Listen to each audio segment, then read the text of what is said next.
नमस्कार दोस्तों, एस्ट्रो मनन में आपका स्वागत है। मैं आपका दोस्त अशोक अग्रवाल। आज आपके साथ जो सामने विषय पे चर्चा करेंगे वो है सूर्य ग्रहण, जो 4 दिसंबर 2021 को होने जा रहा है। ये सूर्य ग्रहण इस वर्ष का 2021 का दूसरा और अंतिम सूर्य ग्रहण है। सूर्य ग्रहण और चंद्र ग्रहण ये खगोलीय घटनाएं हैं, ये होती रहती हैं। हर साल ग्रहण आते हैं, 3, 4, 5, 6 तक ग्रहण भी, जो चंद्र और सूर्य ग्रहण मिलके आ जाते हैं, ये खगोलीय घटनाएं हैं। तो इनका मगर जो ज्योतिष में इसका प्रभाव देखने को मिलता है, या इनके वैज्ञानिक और ज्योतिषीय जो परिणाम होते हैं वो कई बार देखने में आते हैं। तो इसलिए ये जो सूर्य ग्रहण होता है या चंद्र ग्रहण होता है, उनकी विशेषताएं होती इसलिए होती हैं कि चंद्रमा और सूर्य को जो ग्रसित करते हैं, जब चंद्र ग्रहण होता है तो चंद्र, और सूर्य ग्रहण में सूर्य जब ये ग्रसित होते हैं तो ये दोनों जो ब्रह्मांड के विशेष प्लैनेट हैं, विशेष ग्रह हैं, और सूर्य तो राजा है, ये जब ग्रसित होते हैं जितने काल के लिए, उतनी काल के लिए इनकी रश्मियाँ प्रभावित, इनकी जो रोशनी है जो ज़मीन पे आती है वो प्रभावित होती है।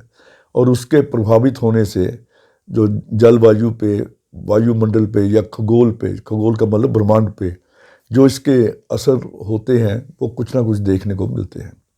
तो इसलिए ये जो ग्रहण होते हैं इनका ज्योतिष में काफ़ी महत्व है। सूर्य और चंद्र ग्रहण जो है, जो ये धरती और सूर्य और चंद्रमा की गति के कारण आते हैं।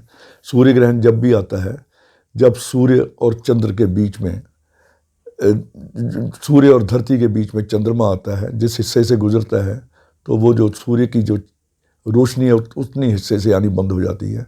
तो इसलिए उतने हिस्से उसे सूर्य ग्रहण कहा जाता है। ये जो सूर्य ग्रहण है इस बार, ये मार्ग कृष्ण अमावस शनिवार यानी कि 4 दिसंबर को ज्येष्ठा नक्षत्र और वृश्चिक राशि में घटित होगा। ये ग्रहण भारत में दृश्य नहीं है।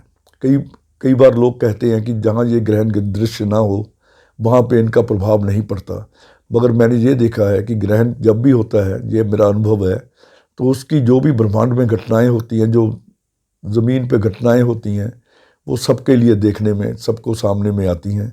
जैसे अभी पिछले, ये ग्रहण इसलिए और भी महत्वपूर्ण है क्योंकि 15 दिन पहले 19 नवंबर को चंद्र ग्रहण लगा था।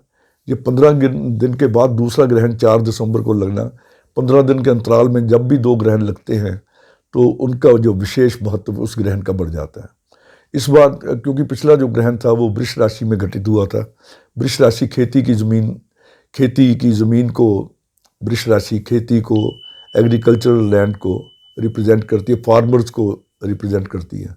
मैंने अपने पिछले वीडियो में चंद्र ग्रहण वाले में बताया था कि ये जो कृषि की राशि में घटित हो रहा है तो कृषि के क्षेत्र में कुछ विशेष घटनाएं होंगी। तो आपने देखा होगा कि 19 तारीख को जिस दिन चंद्र ग्रहण था, उस दिन गुरुपुरब का जो पावन पर्व था, उस दिन प्रधानमंत्री जी ने कृषि कानून वापस लेने की घोषणा की। तो ये फार्मर्स के लिए एक बड़ी खुशखबरी, जिसके लिए वो आंदोलित थे, उनके लिए प्रधानमंत्री ने बड़ा अच्छा निर्णय लिया। तो ये मैंने इसको कहा था कि आपको अपने चंद्र ग्रहण के इशू में, कि विषय में जब मैं बात कर रहा था कि खेती के बारे में कुछ विशेष शुभ या समाचार देखने को मिलेंगे। इसी प्रकार इस बार जो ग्रहण हो रहा है ये वृश्चिक राशि में घटित हो रहा है और ज्येष्ठा नक्षत्र में घटित हो रहा है। वृश्चिक राशि मंगल की राशि है, तो इस प्रकार जो सैनिक कार्रवाइयाँ हैं उनमें सुधार लाना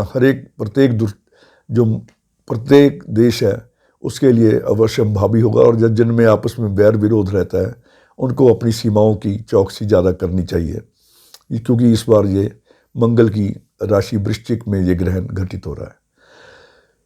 ये जो ग्रहण है भारत में तो दृश्य नहीं है, इसलिए यहाँ पे सूतक का कोई महत्व नहीं होगा। सूतक होता है जो ग्रहण से 12 घंटे पहले शुरू हो जाता है या 9 घंटे पहले शुरू हो जाता है, ताकि जब मंदिरों के किवाड़ वगैरह बंद कर देते हैं या कुछ और दान धर्म करते हैं, वो इस जहाँ ग्रहण दृश्य नहीं होता वहाँ ये सूतक मान्य नहीं होता। मगर ये जो ग्रहण लग रहा है ये दिखाई देगा दक्षिणी अफ्रीका के कुछ भागों में, दक्षिणी अमेरिका के कुछ भागों में, दक्षिण अटलांटिक और अंटार्कटिका में विशेष रूप से ये देखने को मिलेगा। ये खंड ग्रास के रूप में, सारा सूर्य ग्रसित नहीं होगा, खंड उसका एक भाग ग्रसित होगा तो इसे खंडग्रास सूर्य ग्रहण कहा जाता है। भारतीय समय के अनुसार इसका जो स्पर्श है वो 10:59 यानी कि 11 बजने से दोपहर को 1 मिनट पहले, और जो समाप्ति काल है वो दोपहर को मध्याह्न 3:07 पे होगा, और इसका जो मध्य काल है वो 13:03 यानी कि दोपहर के 1:03 को मध्य काल होगा। तो ये मैं जो समय बता रहा हूँ इस पे जो चाहे जहाँ ग्रहण ना भी हो, तो जिनकी कुंडलियों में, जिन व्यक्तियों की कुंडलियों में सूर्य राहु, सूर्य केतु या सूर्य शनि इकट्ठे होते हैं, वो जब भी सूर्य ग्रहण लगे तो चाहे दृश्य हो या अदृश्य हो, उन्हें छोटा सा एक उपाय करना चाहिए जिससे कि आने वाले वर्ष भर उनकी जो कुंडली है उसमें जो उसकी अशुभता रहती है उस योग की, वो काफ़ी हद तक कम हो जाती है। तो इसमें क्या है, जिनकी कुंडलियों में सूर्य शनि, सूर्य राहु, सूर्य केतु इकट्ठे हैं, उनके लिए 5 चीज़ें मैं हमेशा, मुझे हमारे गुरुजी ने बताई हुई हैं, और पंडित जी ने भी अपनी किताब में जिक्र किया है कि सूर्य और चंद्र ग्रहण के वक्त इनकी सूर्य या चंद्र के दुश्मनों की चीज़ों को जल प्रवाह करना चाहिए। इनके दुश्मन सूर्य राहु केतु हैं, तो शनि राहु केतु हैं और शुक्र वगैरह हैं। तो इनकी जो वस्तुएं होती हैं वो होती है जौ, उड़द, काले तिल, बादाम और नारियल। ये इनकी वस्तुएं हैं इन ग्रहों की। इनको आप जल प्रवाह कर सकते हैं, इन 5 चीज़ों को।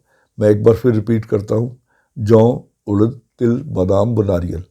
और जहाँ जल प्रवाह की व्यवस्था, क्वांटिटी इसकी आप कुछ भी ले सकते हैं, 100 ग्राम 200 ग्राम, अपनी इसमें क्वांटिटी मटेरियल होती है, तो कुछ भी लेके आप इसे जल प्रवाह कर सकते हैं। और जहाँ जल प्रवाह की व्यवस्था ना हो वहाँ किसी भिखारी को या किसी ज़रूरतमंद को दे सकते हैं।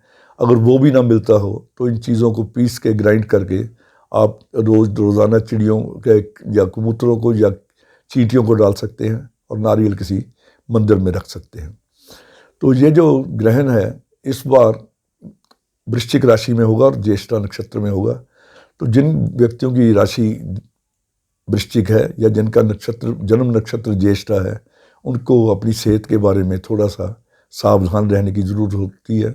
उनको अपनी ज़ुबान, क्योंकि मंगल की राशि पे है, तो उनको अपनी ज़ुबान पे, अपनी वाणी पे भी संयम रखना चाहिए। हालांकि वाणी को हम बुध से देखते हैं, मगर वो वाणी की उग्रता को हम मंगल से देखते हैं कि अपनी वाणी से कुछ अपना नुकसान ना करें। और खान पान का विशेष जो वृश्चिक राशि वाले ध्यान रखें। और ये मेष राशि के अष्टम में ये ग्रहण होगा, तो मेष राशि में के व्यक्तियों को भी अपने सेहत का और अपने खान पान का ध्यान रखना चाहिए। और किसी नए कार्य की शुरुआत अभी 45 दिन में इन 2 राशि वालों को रुक जाए तो बेहतर रहेगा। बाकी जो अगर आपकी कुंडली में सूर्य शनि, सूर्य राहु केतु हों, तो आप ये छोटा सा उपाय करके उसकी अशुभता से बच सकते हैं। विशेषकर जब आपको सूर्य की महादशा या इन्हीं राहु केतु या शनि की अंतर्दशा या दशा चल रही हो, तो आपको ये विशेष ध्यान रखना चाहिए। और इस उपाय को करने से आपको निश्चित रूप से काफ़ी रिलीफ होगा। तो इस प्रकार ये सूर्य ग्रहण पे जो मेरा विषय था इसे समाप्त करता हूँ। आगे किसी और वीडियो में किसी और विषय के साथ फिर उपस्थित रहूँगा। धन्यवाद, नमस्कार।